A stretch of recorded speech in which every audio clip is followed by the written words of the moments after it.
The Ministry of Youth and Sports has disclosed that a total of $2.5 million was paid directly to the Ghana Broadcasting Corporation for televising the 2023 African Games. In a statement signed by the Sector Minister Mustafa Yusuf, it was indicated that $1 million and $1.5 million were paid to GBC on 13th March 2024 and 22nd May 2024 respectively. The statement further clarified that an amount of $1 million was paid to third parties upon the instructions of GBC in accordance with the contract.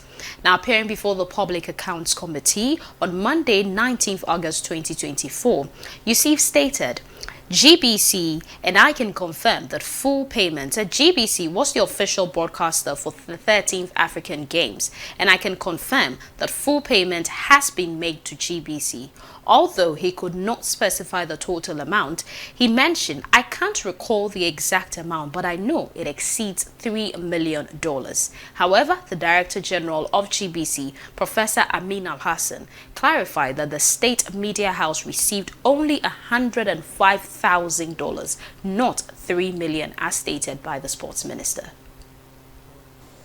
The total benefit for GBC, the total benefit of GBC was $105,000. The statement said in excess of $3 million. No, if GBC did not benefit from any $3 million payment. I cannot second guess where it came from. All I can say is this. There were externally sourced production teams. GBC was invited to the table less than 1 month to the games, that they wanted us as the official broadcaster and that we should do the production. And we made it very clear that an event or a series of events such as 2 weeks of sporting fiesta, GBC did not have the technical equipment to do that. So we made it very clear to the ministry from the first meeting that that has to be outsourced. We don't have the equipment. I mean, we don't have the equipment capacity to do it. So the ministry agreed that we should play the role of the official broadcaster, and technical teams were brought in from outside the country. They flew in with their equipment. And as the official broadcaster, we had the responsibility to confirm that work was done and that payment should be effected. And some of these payments were routed from GBC to these third-party payments. Those transfers were not for the benefit of GBC. And we could never have used those monies for GBC's needs. No, it wasn't possible. That would have been criminal. We facilitated payments to foreign third parties who came in to do the production and not for the benefit of GBC. The benefit total payment to GBC for GBC's benefit, I repeat, was $105,000, and that is what we got. Well, you just had Mr. Al-Hassan, Professor Al-Hassan actually explaining their point from the GBC point of view. Now, still on this matter, we have some sports pundits taking to social media to express what they think of the whole issue. So we actually have Sadiq Adams, and he actually took to X and he said, GBC indicated 3 organizations who they outsourced the technical production to. The payment memo released today indicates there were 2 additional companies who received payments, making it 6. However, the payment memo was made as far back as February and April. Why did GBC not indicate these 2 new third parties in the letter addressed to the Public Accounts Committee yesterday, but then they decided to list only 3? Now, in their letter to the Public Accounts Committee yesterday, they say they only outsourced technical production to 3 companies. In the payment memo from the ministry, the companies are 6. Who are Silicon Production and Positive Communication? What did they supply? To who? And who paid them? These are some key questions that Sadiq Adams is actually asking on X. Now, he also continues to actually say that GBC versus Ministry of Sports Africa Games media rights saga memo disclosing all the third parties engaged and their corresponding benefits. Now, bedding down on GBC and their third parties to prove payment of stated figures or otherwise. Also, more crucially, is this to suggest that the African Games is commercially a worthless venture that host countries have to pay for media coverage instead of the rights being sold. This is from an official position that he's taking. He actually shared some visuals of the payment memos that he was making mention of. And he's not the only one. You take to social media, realize all people actually expressing their opinions and their displeasure over the whole situation. But then we'll definitely be bringing you more updates on this issue as it unfolds. Now, away from that and into health, we have the renal patients at Korle Bu Teaching Hospital are picketing at the renal unit in protest over the authorities' failure to clear essential consumables stuck at the ports. The unit had to close for 3 weeks due to the ongoing shortage of these critical supplies, depriving patients of vital medical care. Now, the patients are demanding immediate intervention from the government, particularly the Minister of Finance and the GRA boss, to do the needful. The Renal Patients Association spokesperson Kojo Boafo Ahinkra in our previous news program hinted of a protest this morning. Now, my colleague Andy Opondenchi is currently on the grounds at the renal unit of the Korle Bu Teaching Hospital to give us more updates on this. Hello, Andy. Hello, Epi. Yes, what more can you report on the grounds? Exactly. So, Epi, I'm currently here at the renal dialysis unit, and as we even reported and told our viewers, the patients are expected or they are supposed to picket this morning. And when I got here this morning, I saw a very few patients here, about 3 of them. And then I asked folks who interacted with some of them, and they told me that some of them had left earlier, but the picket didn't come on. Why? Because the unit has been open to outpatients now, and then they are catering for them. And then when I also interacted with one of the patients, that's in Braku, who comes from Chibi, he narrated to me how he has to travel all the way from Chibi to here to Accra, and there's no money, but he still has to come, and all that he's supposed to do is dialysis check or be checked 3 times a week, and each dialysis that is supposed to be checked goes for 800 Ghana cedi, and they are supposed to do this for 3 times a week. So Brakwen, who comes from Chebi, who is a patient, is narrating to me that this is something that is not welcoming to them at all, because as they are facing this kidney problem, the health or the Ministry of Health and the government should also see to it that they come to their aid. And then finally, also the Korle Bu Public Relation Officer, that's Mustafa Salifu, also in a submission to the media, also made mention that some of the essentials are in, and then Friday they will have the second container here in, so that they could also check patients. So currently, the patients are being checked. The unit is open, but the picketing that was announced that it will go on today didn't go on. It has to be cancelled because when they came this morning, some of the patients were checked in the morning, so they had to cancel their picketing and then look for it to other day. And then also the president for the outpatients, that is the president for the Outpatients Association, Kojo Boafo Ahinkra, also said that as they are open and then they are checking the patients, they don't trust them yet. So they want to hang around and check if they will close or anything. So they are still here. So currently, that is what I can report ground here, Epi. Well, Epifania. Hello. Any of the patients themselves that are actually picketing over there? Yes. Yeah, three of the patients that are picketing are still here.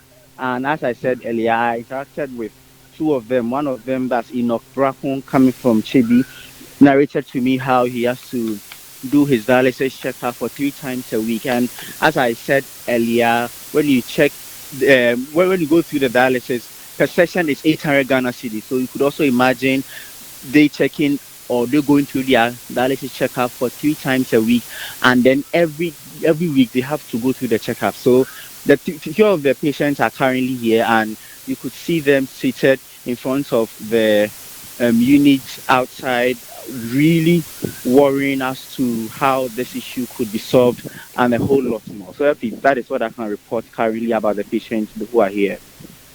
Okay, Andy, before I let you go, I just want to find out, have you actually found out how long they intend to keep this up for? Come again with that. I didn't clearly. How long do they intend there? Is that how, if I got your question, are you asking how long are they trying to? Yes. Elefania. Yes, Andy, can you hear me? Yeah, I can hear you now. You were asking a question. Yes, I was asking how long they intend to stay there. Yeah, so based on the precedent that the outpatient, the outpatient president, that's Bafo Ahinkran, he made mention that they will still hang around and then check if anything more could be done. So currently they are still here. They didn't specify what time exactly they will leave. But what the president, that Mr. Bafo Ahinkran, Kujo, told me was that they are still here and then checking if everything would go on as the management or the leaders of the renal dialysis unit I told them or assured them. So they are still here, and then they don't know, or they haven't actually communicated the exact time they will leave. Okay, but have they had any of the official representatives from Kolebu coming out to engage them? No, no. So currently it's the the 3 patients who are here, and then the president, that's Mr. Kojo Bafo here, and then the Speak up for PR. me. Come again? Could you please speak up for me? Sure, and then the PRO, the PRO, that's Mustafa Salif, also came in to speak to us, and then currently is not here. I'm sure he is gone. He is not here. To address them, is that it? Exactly. Okay, well, that's what we wanted to find out. We actually want to believe that, as the hospital has said, they're actually making all the necessary arrangements to ensure that they can actually have these consumables cleared as soon as possible. Because, I mean, these are renal patients and their health is very, very important. But to have them picketing there for as long as it's going to take is definitely not something we want to be seeing. We just hope that the hospital is going to put the best foot forward and ensure that they put this on the speed down. Moving away from that, and on to some labor unrest issues. Actually, the Colleges of Education Teachers Association of Ghana, CTAG, has officially called off its 2-month strike, effective August 20th, 2024. The decision was made following a crucial meeting with Vice President Dr. Mahmoud Bawumia on August 15, 2024 at the Jubilee House. Now, CTAG's strike, which began on June 14, 2024, had severely impacted 46 public colleges nationwide, with the teachers demanding better working conditions and implementation of agreed-upon service conditions. A statement that was released by CTAG after an emergency National Council meeting on August 20th confirmed that the strike had been called off following assurances from the government. These assurances were reiterated during a meeting with the Ministry of Employment and Labour Relations, which took place on August 19th, where they had a detailed roadmap that was provided to address their concerns. Now, we have some of the key actions that included the payment of their frozen July and August salaries by the end of August 2024, the completion of the offline staff migration, and the agreement on a payment plan for arrears. Now, CTAG has warned that if the government fails to meet these conditions by the end of October 2024, the strike will resume. Meanwhile, CTAG's leadership has expressed a willingness to discuss how to make up for lost instructional hours, but then they emphasize that teachers will not work beyond normal class hours, citing concerns over their health and well-being. Now, my colleague Abna is joining us from the ACRA Teachers Training College to give us more updates on this. Hello, Abna. Hello, Epifania. Good yes, afternoon. Are teachers and students back on campus? Epifania, currently at the Accra College of Education, students are not in class. Teachers are also not in class. It is an empty campus, but for a group of people who are writing exams, and I am informed that they are not students of the Accra College of Education. there are external people here to write some exam. So it means that for the teachers and students of the Accra College of Education, they are not present there. No, they aren't. So for Now, anybody coming there, it looks like the strike is still ongoing.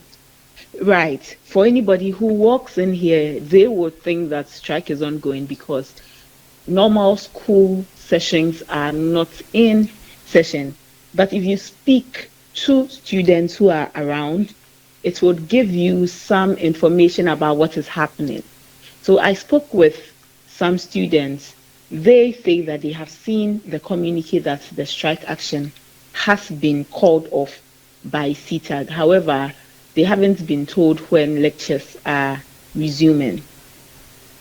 Wow. So, okay, you were able to engage some students?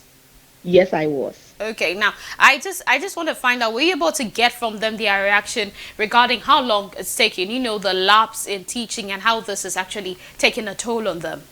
Well, their spirit is down. They are disappointed that this has happened, especially when the strike action commenced barely about a week into the semester. So they came from home in hopes of beginning the semester, especially level 400 students who were looking forward to completing school. But they got to school barely a week into the semester. The strike action began, and it's been over 2 months of the action. So they are quite disappointed. They've been left in limbo, but for the communique that came yesterday, they were in limbo, not knowing what the way forward was for them. So at the moment, most of the students have not returned back to campus because 2 months, they didn't see the need to be on campus. So most of them went to their homes. So that is the mood, the situation here. It is actually a quiet campus because most of the students are not around and lectures have also not begun. But Epiphania, I spoke with the General Secretary of the SRC, and he made mention that this is the 4th time in 4 years that the strike action has happened. So it looks like he is in level 400, and it looks like every year there is a strike action. And interesting enough, the strike action happens in the 2nd semester. So he mentioned that you could see the clear difference in their results, the end of term results, as a result of the strike action. In 1st semester, they see good results, but because of the strike action in the 2nd semester, they see that their results do not measure up to the results of the 1st semester. So it looks like this has become a perpetual issue of happening in 2nd semesters of each academic year. 4 years ago, it did happen. 3 years ago, it happened. 2 years ago, it happened. Now, this year, too, it is happening. So it looks like every year, CTAG goes on strike because they need certain things from the government, from the ministry, that they do not receive. So yes, some students are on campus, but a majority of the students are not on campus. And what their worry is that would they be able to cover the semester, even cover the what they need to cover for the semester, even if the lecturers decide or the teachers decide to go out of the regular contact hours to cover up. Definitely. Well, that's a very worrying situation. Thank you so much, Abna. Looking at the fact that this is a pattern that keeps repeating, I think the key questions we need to ask ourselves, and for the key people who are responsible for making the decisions that are actually going to channel the way forward when it comes to the education sector, is, must this keep happening? What can we do to actually prevent this from happening? Because as much as, yes, you're getting your concerns met, you're getting your money, you're getting your good conditions of service, what happens to the students? What happens to those whose life are put on hold whilst you demand for what you need? So I believe that all parties involved must make sure that they do the rightful thing. They do the needful, sit down, come together and ensure that as much as you're seeking what is due you is not necessarily going to affect the livelihoods of other people and to change the trajectory of the lives of some of the people. Still on the issue of education, we're moving on to look at the Minister of Education, Dr. Yao Edochum, addressing the press July 30th, 2024, mentioned that gifted and talented students are the most miserable when they come to the environment. 6 to 10% of the population we have are gifted or talented, and they are the ones who are so smart and sharp and get 100% in exams. And when you teach them, once they understand. However, if we do not introduce gifted and talented education in Ghana, these children become miserable because they do not conform to the norm. We actually plan to talk to the PRO of the Ministry of Education, Mr. Kwesi Kwarteng. He will take us through what the policy entails, but we'll bring you that shortly. We'll get him on the line and then we'll take a look at those policies. So, I mean, this is going to do well for those of you who have, children who are talented and gifted, and you're thinking, okay, how is this going to change things for them? How is the educational space going to look like for them? There's a policy that's actually going to address that and then also make room for them and put them on the line for that. We'll be speaking to Mr. Kwesi Kwarteng. I told you he's a PRO for the Ministry of Education shortly. We're trying to get him and then we'll have him explain the policy to us clearly. You're still watching ABC News. We'll be right back.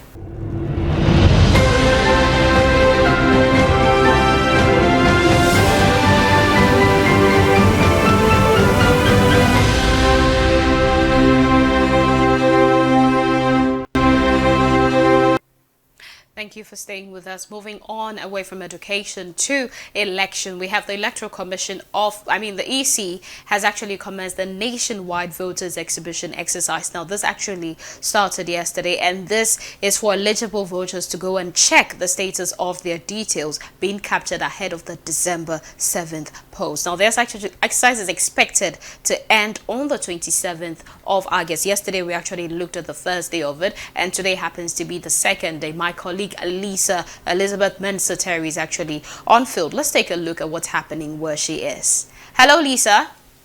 Hi, Epifania. Yeah, so Lisa, which police station are you at and what can you report concerning the atmosphere there? Okay, so I'm currently here at Ayawaso West Guogun constituency, and I can say that the atmosphere here is calm. Yeah. Since the commencement of the voters exhibition yesterday, today we are also looking still on it as well. But I have been speaking to some of the EC officials, and they are saying that they are still expecting them to turn out to check for their names and also check if they are eligible to vote this year. But the atmosphere over here is quite the same as yesterday. So they are actually anticipating that the rest of the week will go as planned. Yeah, Lisa, but so have they encountered any challenges so far? So far, they haven't actually encountered any problem yet.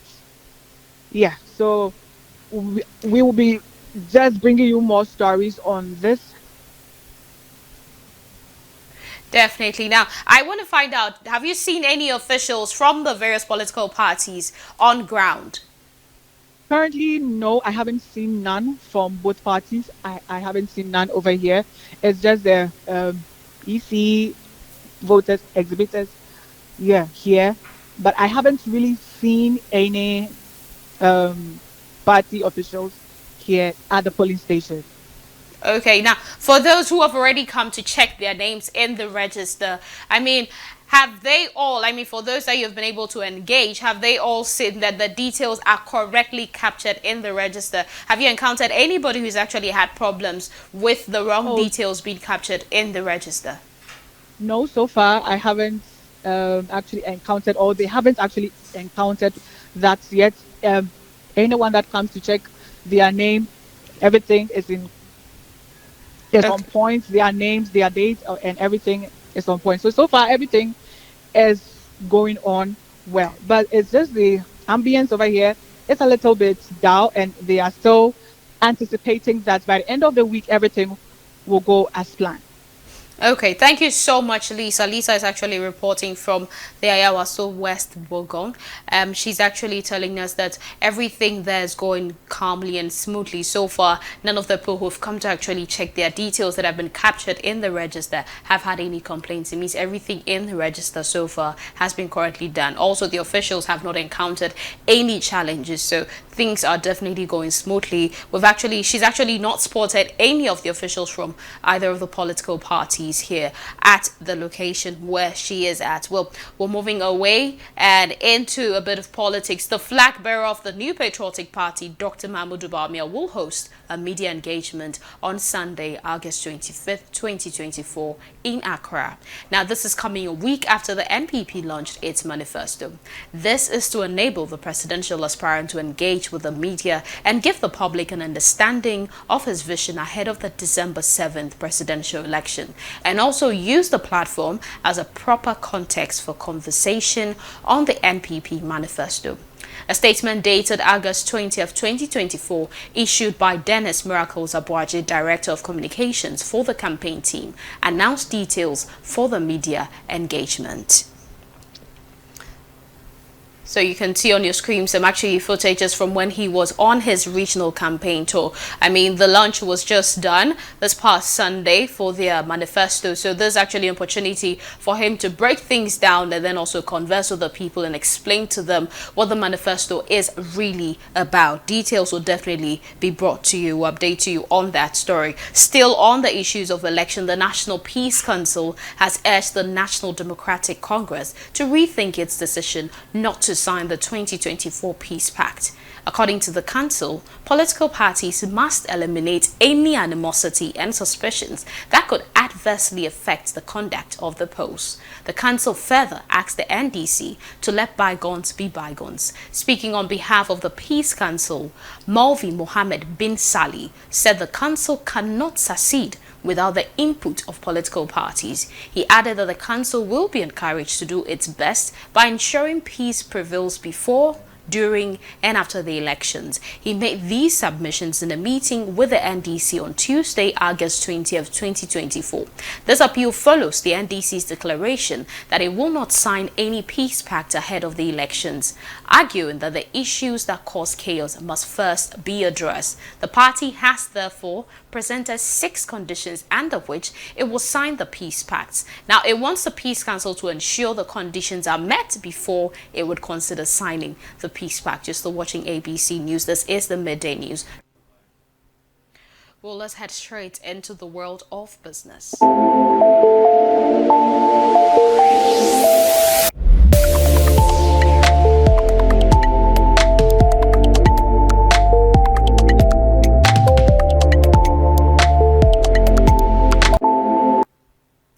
Well, the Social Security and National Insurance Trust SSNIT has made significant financial disbursements, paying out 447.7 million Ghana cedi to 250,580 pensioners for the month of August 2024.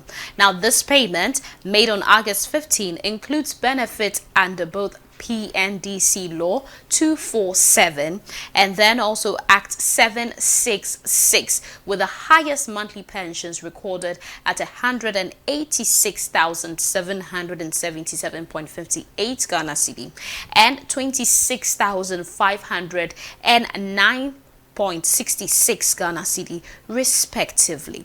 Now, the lowest monthly pension for existing pensioners was 409 Ghana cedi, while the new pensioners received a minimum of 300 Ghana cedi. Now, in a broader financial update, SSNIT did reveal that it paid 3.2 billion Ghana cedi in benefits during the first half of 2024. This actually includes over 2.8 billion Ghana cedi in old age pensions to 248,554 beneficiaries. Also 15.6 million Ghana cedi for invalidity pensions to 1,666 individuals. They've also paid 51.5 million Ghana cedi in old age sum to 2,941 old age pensions beneficiaries as well. And then also they've actually paid 258.6 million in survivors lump to 14,493 beneficiaries. Now, SSNIT Director General Mr. Kofi Osafo-Maafo emphasized the trust's role in securing the future of Ghana's workforce, highlighting the ongoing efforts to enroll more self-employed individuals in the SSNIT scheme through the Self-Employed Enrollment Drive, which is also known as SEED. Now, this initiative has already increased membership by 700% from 13,000 in May 2023 to nearly 100,000 by mid-2024. SSNIT's next pension payment is scheduled for September 19th, 2024. I think this is good news for those who've been following the issues regarding SSNIT and all the pensioners that have been picketing for their pensions to be paid for. So this actually is good news for them. Well, we're moving away from that and straight into some serious issues actually regarding the president of the land. So the president, His Excellency Nana Akufo-Addo, has dismissed the controversy surrounding the sale of a 60% stake in 4 SSNIT-owned hotels to Agriculture Minister Brian Champon's Rock City Hotels as unnecessary. Speaking at the 12th quadrennial delegates of Congress of the Trades Union Congress, the president emphasized that SSNIT's financial performance, including a profit of over 230 million Ghana cedi in 2023, demonstrate the trust's solid management. The controversy, fueled by Nocton MP Samuel Okudzeto-Ablakwa and organized labor, led to nationwide protests and calls for reform within SSNIT's board. However, the president urged caution in public discourse on such issues, stressing the need to protect SSNIT's long-term interests and encouraging more dialogue between organized labor and the government. Despite the backlash, the decision to sell the hotels was ultimately aborted following the protests. I'm happy to be able to join you this morning at the 12th Quadrennial Delegates Congress of the Trades Union Congress, TUC. Today's event is of considerable significance as the leaders who will guide this august organization for the next 4 years will be elected in the course of these proceedings. This is a critical task as we reflect on the admirable contributions that the TUC and its leadership have made in engendering industrial peace and harmony within our labor sector. The strong and constructive relationship that has existed between this government and the TUC is commendable. To all workers across the spectrum, I extend a heartfelt thanks and ayuko, especially to the outgoing Secretary General, Dr. Yao Ma, who, like me, has done his permissible 2 terms.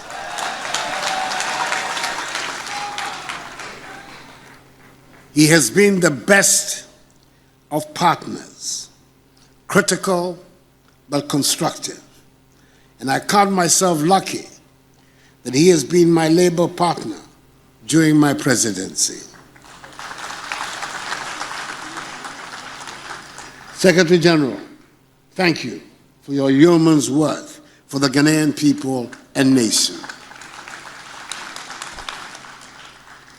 Ladies and gentlemen, trade unions have always played a central role in the socio-economic development of our nation. They have been at the forefront of advocating for workers' rights, ensuring fair wages, and helping to develop an environment where every Ghanaian can aspire to achieve their fullest potential. As we convene on the occasion of this 12th Quadrennial Delegates Congress, it is fitting that we acknowledge the achievements of the Trades Union Congress. Since its inception in 1945, the TUC has been instrumental in advocating for decent work practices, equitable wages, and safe working conditions for all workers. The Congress has consistently influenced labor, and national policies, facilitating dialogue among tripartite constituents on critical socio-economic issues. Moreover, the TUC has been a formidable organization, persistently championing the interests of workers through frequent and meaningful engagements with government. I'm happy. We're still on business. We're actually looking at the gold for Forex. Now, the Minister for Works and Housing and MP for Fuasia Yerebi, Honorable Kojo Opon-Kroma, who is also the Vice Chair of the 2024 NPP Manifesto Committee, has lauded the Gold for Forex program by Dr. Bawumia. Speaking on Focus on APC, he stated the idea was a bold, innovative idea aimed at helping us to deal with a significant demand for Forex. Let's take a listen. We earn dollars from our exports. And then we also demand dollars. So our supply of dollars comes from what we export. So we export cocoa, we export gold, we export a few things, we get dollars. And then we also demand dollars for things that we don't manufacture here in Ghana. Fuel, essential medicines, other items, even a lot of this infrastructure that you are seeing, steel beams, etc., they are imported. So anytime we are seeking to do many things in this country, we demand dollar. Now, when you demand, we have to fall on your reserves to be able to make that dollar available to you. And if there's limited supply and high demand, the price will go up. And that is what causes the depreciation of the cedi. So when the price goes up, when the price for the foreign currency goes up, then the cedi begins to depreciate in value. So Dr. Bawumia asked, why can we not cut this demand a bit more, even while we increase supply? So we are trying to increase supply. This administration is the administration on whose watch our balance of trade is gone positive, i.e. we are exporting more than we are importing. So we are working on the supply. But on the demand side, we need to cut it a bit more. So how do we cut it? First, you have to try and abridge this artificial demand. People who don't need dollars but are buying dollars. Okay, but more importantly, can we find other ways of servicing some of our Forex needs and not necessarily, falling on our reserves? And so we came up with what he called the gold purchase program, where we can take cedi and buy gold from small-scale gold miners and shore up our gold reserves at the central bank, so that should we need to exchange that gold for dollars on the global market to service some of our obligations, we have a stock of gold that we can use to do that. Well, moving on to Cocoa Board, the Ghana Cocoa Board has disclosed that it has only managed to recover a mere 10% of the 19.4 million Ghana cedi owed by 3 licensing entities. The money was an advanced seed fund provided to those companies during the 2022-2023 cocoa season. The companies are Universal Cooperative Commodity Limited, Cocoa Ahimfo, and Produce Buying Company Limited.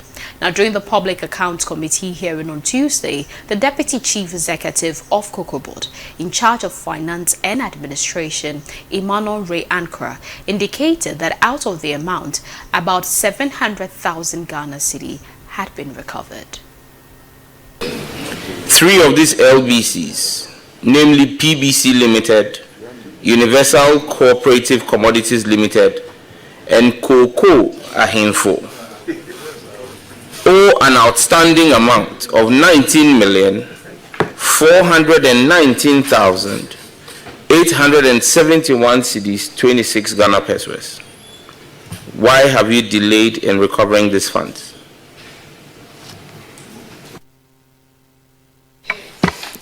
Mr. Chairman, thank you. The first thing we want to point out is that the amount of 19,419,871.26, which is rightly captured in the audit report, has now gone down to 18,739,871.26 because recovery efforts are ongoing. And I'm glad to say that in the case of the third one, Cocoa Ahimfo, out of the 2,590 million which is outstanding, we have a payment plan and we've received 680,000.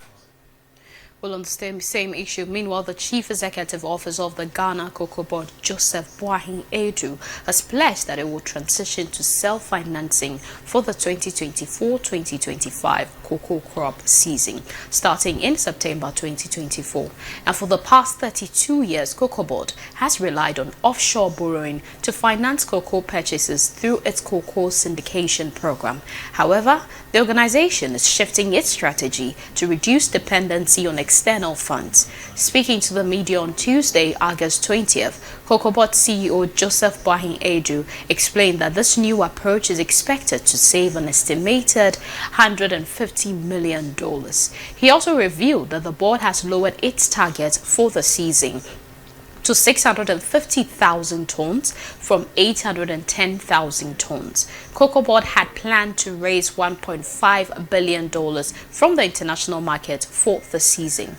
However, Mr. Addo said that would not happen, considering that almost $150 million in interest payments last year. Now we're moving away from that and into some labor unrest. So we actually have some labor unrest. So the coalition of concerned Nzema people have vowed to take the president to court for disregarding the concerns on the land ownership regarding the Petroleum Hub project commissioned by the president in Jomoro. Now, that was done yesterday. The group contested that 20,000 acres of land had been used for the $60 billion project in Jomoro and is under the jurisdiction of the Awule Ano Ajayi III, and petitioned the president to sign an MOU and register the lands in the name of the original stool, families, and individual land owners. Among other things, they petitioned the president to halt the sword cutting for the commencement of the project until all issues are addressed. However, their petition was rejected by the president, arguing that it lacked merit and evidence to back their claims, and counter-petition by the Awule Ano Ajayi III provided evidence to show that the land in question was under his territory. Consequently, the president yesterday cut short for the project. However, the group has threatened legal action against the president. So we have joining us on the phone an executive member of the Coalition of Concerned Nzema People, Simon. He's actually going to help us have a conversation on this. Hello, Simon. You're welcome to ABC News. Thank you very much, my sister. We want to find out, the president rejected your petition that you didn't provide enough evidence. What is your evidence to show that the land in question does not belong to the Wule? Well, with regards to the evidence that the government is seeking, you have provided enough evidence with the attached 88 pages of signatories with the affected farm and land owners, and they have the necessary document to provide that the land belongs to them. So with regard to the project, we are not, against the project. We welcome it because it's a very nice opportunity to those living that enclave. But you've outlined a very technical concerns presented to the government and the so-called consortium, whatever. But it seems the government is not trying to, respond to our petitions. So we are pleading to the government that the size of the land is too much. The 20,000 acres of land is too much. So our suggestion was saying to them that they should reduce the size, the land size. Close to 5,000 to 6,000 acres of land will be okay for the product. Per the recommendation of the environmental strategic assessments, they are recommending that 7,000 acres of land will be okay for them. And number two, we the citizens, the indigenous, we are requesting for 30%, 35% job quota. The government should also look at that. And per the registration of the land, when you come to our enclave, by our traditional custodians, customs, the land does not belong to the Ewulai Anoje. The land belongs to families and individuals that they used to own allegiance to the stew in their community. And the various community also use the lands, the families and individual land to also own allegiance to the Ewulai Anoje stew. So for him claiming that the land of the entire Jomo belongs to him, you see, it's causing a very confusion. It's causing a very confusion. Even the place where the project will start itself. During the time of cutting the soil, they got annoyed that what the response that Ewulai gave to the coalition of concerned Nzime people, when they laid hands on it, they are total dissatisfaction. They don't want it that way to be. Because if the government is using the compulsory land acquisition to acquire the 20,000 acres of land for this project, it has been violated the rights and the indigenous of that place. Okay, Simon, so if I get what you're saying clearly, it's not just about the titling of the land or who the land's name is in, but then for you, it's about the fact that you want the government to reduce the acres of land that's actually allocated for this hub, this project exactly.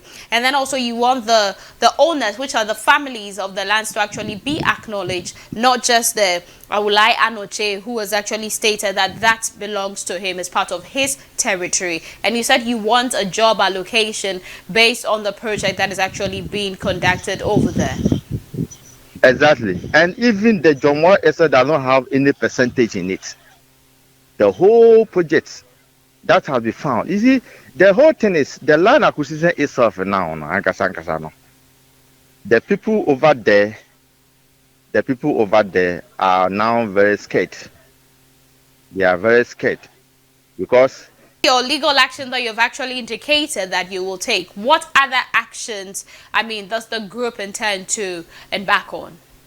Oh, we are trying to mobilize ourselves to go ahead and then demonstrate to Ewulai Anoje.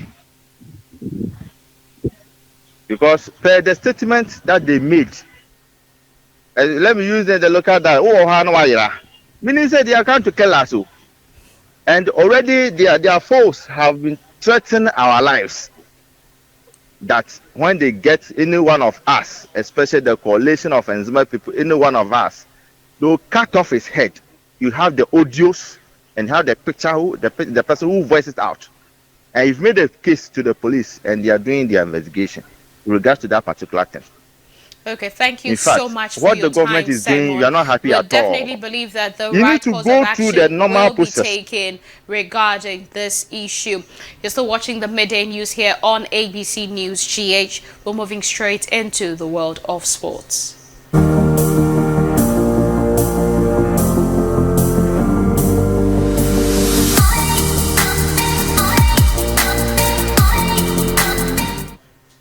Well, GTV Sports Plus has secured exclusive rights to broadcast the Ghana Premier League for the next 5 seasons, effective from the 2024 to 2025 season.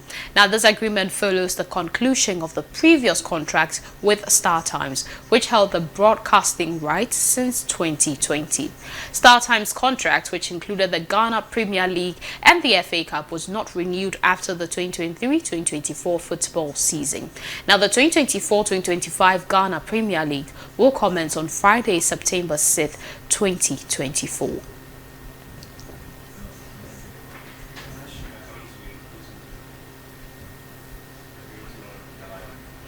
Let's head into international waters.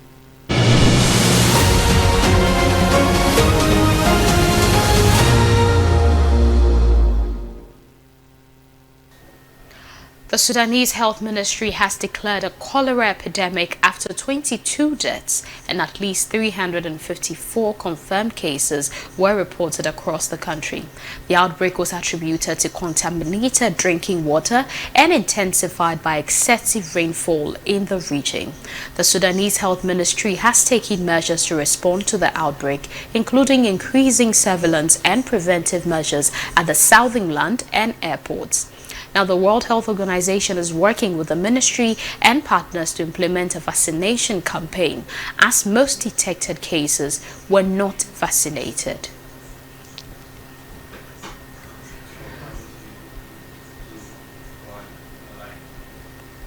Well, away from that, let's head into the world of entertainment.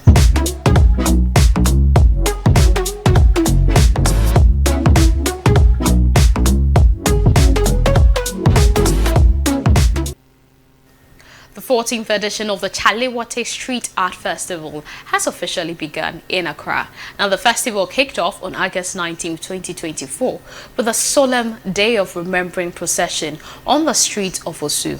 This year's theme, "And Now an End to the Empire of Horrors," draws inspiration from the rich history of the Gulf of Guinea, exploring allegories for special conditions born from colonialism. The festival will run until August 25, 2024 at the Black Star Square, featuring a range of activities including street art, music, dance performances, film screenings, and conversations. Well, we have Ghanaian singer Jackie has joined the chorus of voices calling for a reduction in the cost of mobile data in Ghana. She argues that affordable and accessible data would attract more subscribers and boost profits for telecommunication companies.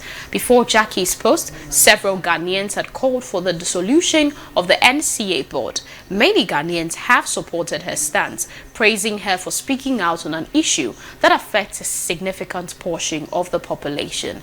They also called on other creatives and celebrities to join the call for data cost reduction. Well, this was the Midday News. My name is Epifania Jokoto Ligui. You're still watching ABC News GH. Thank you for making time with us.